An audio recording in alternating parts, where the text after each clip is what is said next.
வணக்கம். சிவன் ஜோதிடம். இந்த ஜோதிட சேனலில் துலாம் ராசி குரு பயிற்சி பலன்கள் வருகின்ற 8/10/2025 முதல் 20/10/2026 வரையான ஓராண்டு குரு பயிற்சி பலன்கள். துலாம் ராசி. துலாம் ராசிக்காரர்களுக்கு பாதகம் என்று சொல்ல எதுவும் கிடையாது. காரணம், குரு பகவான் 10ஆம் இடத்தில் அமர்ந்தால் தொழிலில் சில பிரச்சனைகள் இல்லை, பல பிரச்சனைகளை கூட சந்திக்கக்கூடிய சூழ்நிலையும், தேவையில்லாத மன கஷ்டங்களை தருகின்ற உறவு சிக்கல்களையும் சந்திக்கக்கூடிய சூழ்நிலையில் குரு பகவான் ஒருவர் மட்டும்தான் துலாம் ராசியான உங்களுக்கு பாதகம்.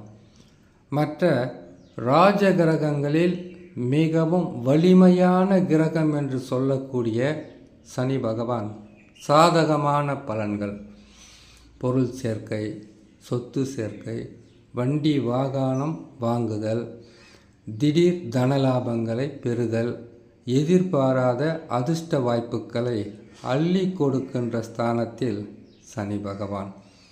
கேது பகவான் சனி பகவானை விட ஒரு படி மேலே போய் எண்ணற்ற நற்பலன்களை அள்ளி கொடுப்பதில் மிகவும் சிறந்த இடம்தான் ராசிக்கு 11. குரு பகவான் மாற்றம் பெற்று அமர்ந்த காலத்தில் சில தடுமாற்றங்களை சந்திக்க முடியும். பொருள் விரயங்களை சந்தித்தாலும் விரயத்தை விட பல மடங்கு நற்பலன்களை தருகின்ற ஸ்தானத்தில் ராகுவும் கேதுவும் சனியும் அமர்ந்திருப்பது யோகம். சொந்த ஜாதகத்தில் தசா என்பது வலிமையாக இருக்க வேண்டும். எப்பொழுதுமே கிரகங்கள் மாற்றம் பெறும், பயிற்சி பெறும்.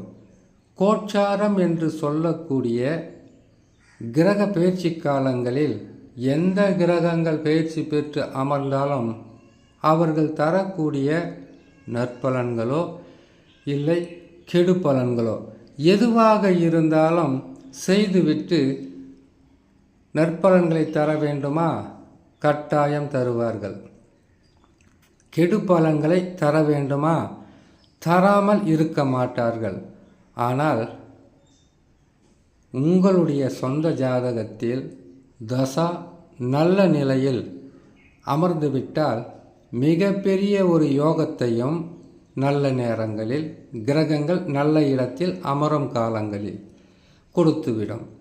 இதுவே கிரகங்கள் கெட்ட இடங்களில் அமரும்போது தசா பலமாக இருந்தால் பாதக பலன்களை தடுத்து நற்பலன்களை கொடுத்துவிடும்.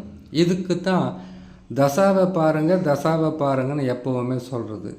அந்த தசா தான் உங்களுக்கு பாதகத்தை செய்து விடுமா, சாதக பலன்களை தந்து விடுமா என்பதை முடிவு செய்யும். ஆகையால் துலாம் ராசிக்காரர்களுக்கு குரு பகவான் பயிற்சி பெற்று 10ஆம் இடத்தில் தொழிலில் பிரச்சனைகளும் வருமானம் தடைகளும் உங்களுடைய வாழ்க்கையில் சில சோதனைகளும் வந்தாலும் குரு பகவான் வக்ரம் பெற்று அமரும்போது குரு பகவானால் ஏற்பட்ட கெடு பலன்கள் குறைந்து நற்பலன்களாக மாற்றி கொடுப்பார்.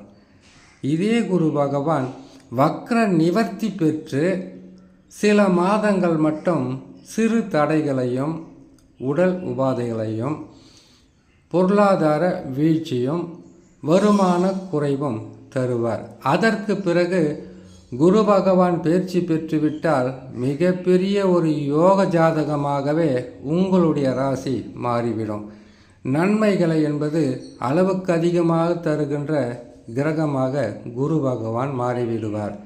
இடையில் இருக்கக்கூடிய சில மாதங்கள் மட்டும்தான் சில பிரச்சனைகளாக இருக்கும். மற்றபடி உங்களுக்கு பாதகம் என்று சொல்ல எதுவும் கிடையாது.